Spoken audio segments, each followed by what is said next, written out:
Hi there, I'm Rebecca and a really warm welcome back to my channel, PumpkinBecki.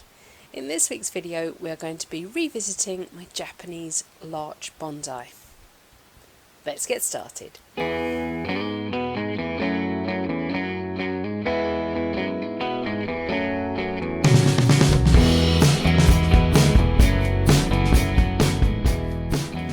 I've got two Japanese larches and they were bought as pre-bonsai from Heron's Nursery. They're an incredible species. They look like they should be I was going to say coniferous when they are fully in leaf, but they are actually deciduous. Now is a really good time to have a look at the structure. Actually, this one is probably a little bit late to be doing anything with at all because we have buds bursting, but the other one, the buds are still dormant, so I think we'll be alright with that one. So I'm just going to have to do a tidy up on this one and then we'll have a better look at the other one. So the first thing to do is go through the tree and just remove any of the needles which have been retained, just like this, just by removing them with your fingertips. It's very easy and quite a nice calm little activity to do. Back in 2021, about this time of year, I did some wiring and pruning, and that made what were two very similarly shaped trees incredibly different. My other one turned into a semi-cascade. This one, which is an informal upright, has unfortunately started to break bud already. This time 2 years ago, we had just had a week of snow on the ground that would not go away. If you go back to that video, you'll see I've got icicles and all sorts of things, and my puppy scamping around in the garden. This year it has been, we've had some really cold snaps, but when it's then gone warm, it's gone really quite warm. So a lot of the trees are trying to break bud now, which feels for me too early.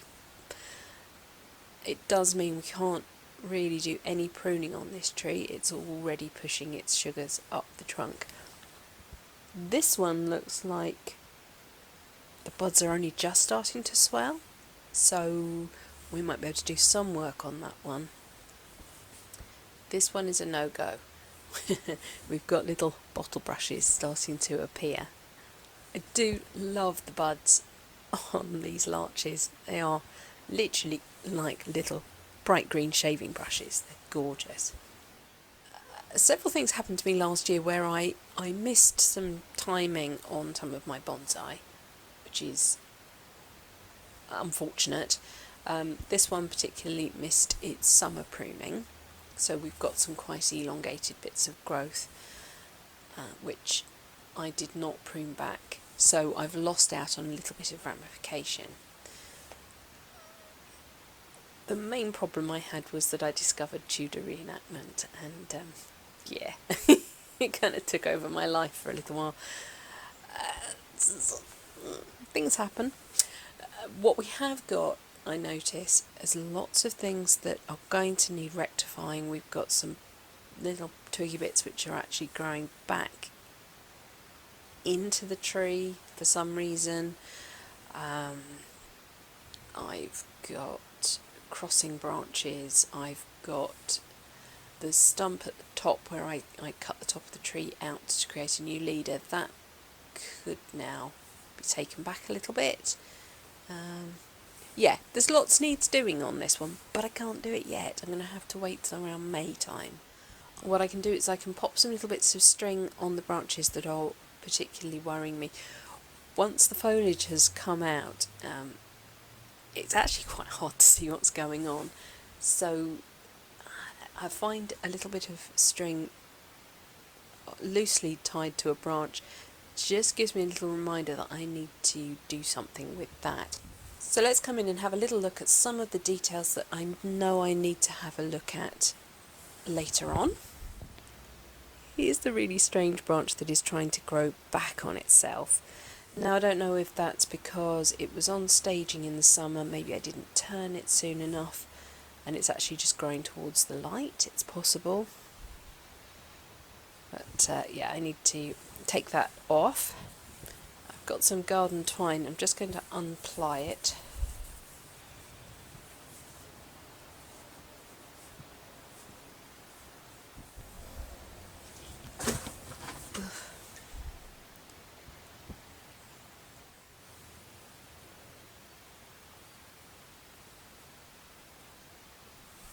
And then quite literally, I'm just popping a little loop on. It's just a visual reminder that I need to do something with that area. Because the buds are opening, we now know that this tree is actually starting to move its sugars and starches from the roots and the vascular system up into the branches to get this year's needles growing.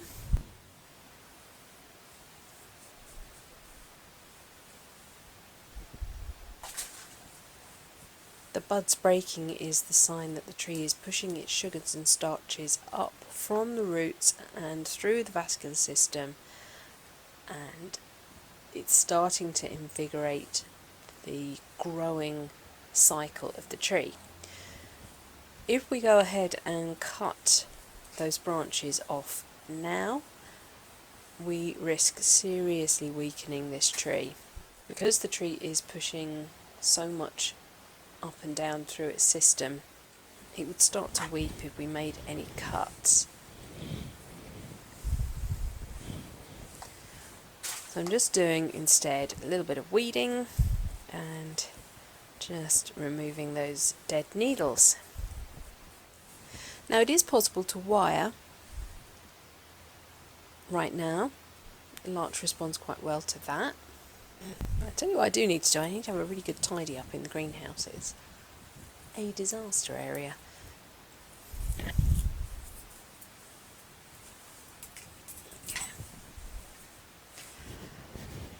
So that'd be quite nice to actually wire some of these nice fine pieces of growth. So this one has started to bend upwards, but I can, with a little bit of wire, move it back downwards. And I'm quite happy with the movement that I've got here, so I can actually come from maybe this point, maybe a little bit further backwards, and do the bend from there, I think. So because larch move a lot of water through their system, they will start to suffer from wire bite very quickly. So you do have to keep a really close eye on them once they've been wired. And I find that in the growing season they actually need an awful lot more water than many of my other species. Because I'm going to cut most of this growth off, I'm only going to sort of do a cage wiring around it just to hold it steady. The bit that I want to do the work is actually here.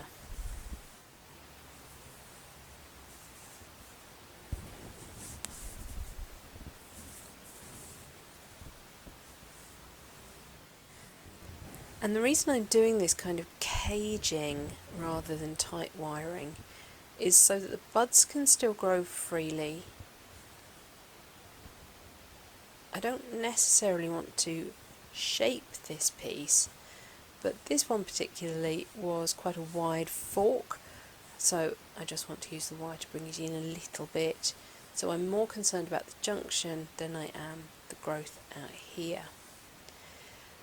And then I can use this piece just to manipulate this branch down a little bit.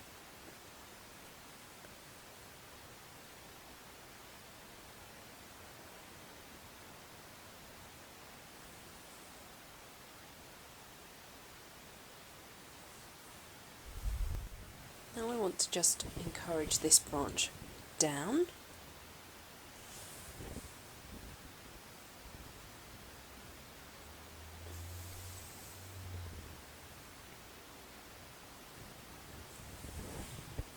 sure what to pair it with. I might pair it with this funny little lower one that's here.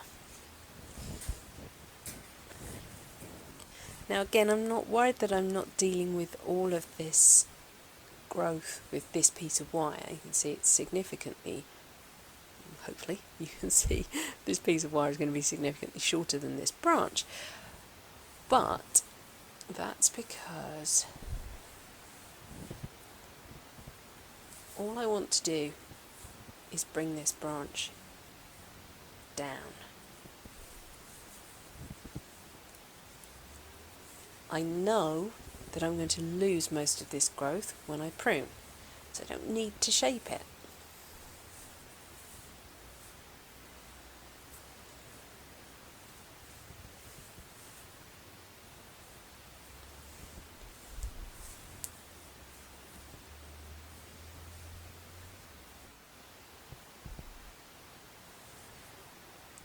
So I'm using my thumb underneath to support the junction. I don't want to expand that junction, but I do want the branch to come down.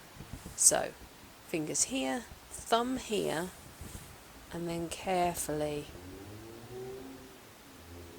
encouraging the branch down, and then you can bring it back up again a little bit. It's also good to pop in some three-dimensional movement.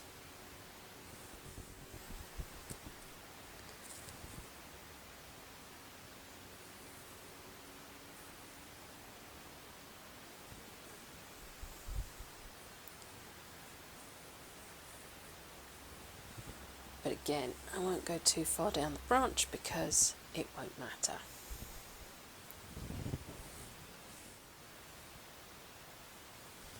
Sometimes it's very easy to think in terms of up and down, that you forget side to side. So it is important to make sure that you are moving the branch in 3 dimensions.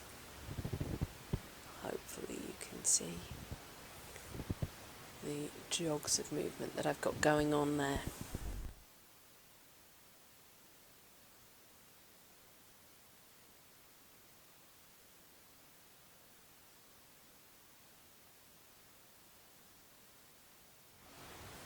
Now let's look at the semi-cascade. So 2 years ago this tree looked really similar to the other one, and I don't want it to just be a carbon copy of the other one. I want it to be a bit different, and I started just sort of, what if I did this, what if I did that, and we ended up with what we have before us today, our sort of very rough early stages semi-cascade. The buds are only just starting to swell. At this point my microphone gave up on me, so let me just voice over this bit for you. I'm starting to prune back the apex of the tree. I want to push back all this growth to the closest 2 buds that I have to each junction. You can see here I've got a pair of buds, but they're quite high up. The branch is extended quite a bit. I actually want to come down to the 2 that are right at the junction. That's going to keep my growth as compact as possible. I'm going to leave a little tail because the larch can tend to die back a little bit. That'll just give us a safety zone.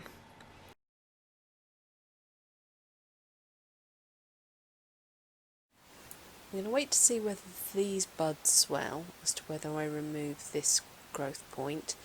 It might be that I actually end up removing the whole little stump. Now, yes, I am reusing wire. I'm sorry. I'm not made of money. I also don't want to go around wasting natural resources where I don't have to. In wiring this, I need to be really mindful of the fact that this tree is going to start pushing a lot of resources up and down through the vascular system really soon. Those buds are just about to really start to swell, and that means when the vascular system starts really working, we get branch and trunk thickening. and that is when you will get wire bites. And if you are not quick, you will get nasty scars. And I can show you some nasty scars on this particular tree. Here's a really nasty wire scar. That's not pretty, that's not clever. Let's not do that again. Let's remember to remove our wire before that happens.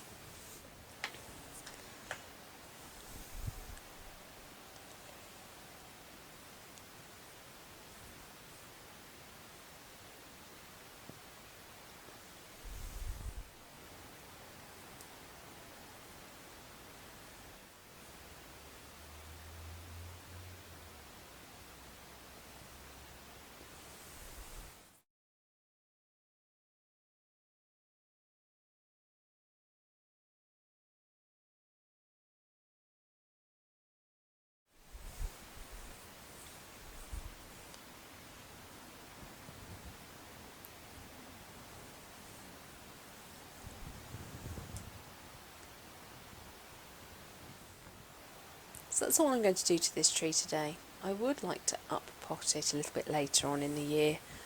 I think that will help the trunk fatten up a bit more, which in turn will help these scars to disguise a little bit.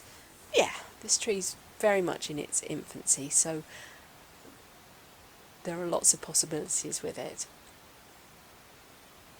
Right, well that's it for this week's video. Thank you so much for watching. Please remember to like, share and subscribe to me here on YouTube. And until next time, bye.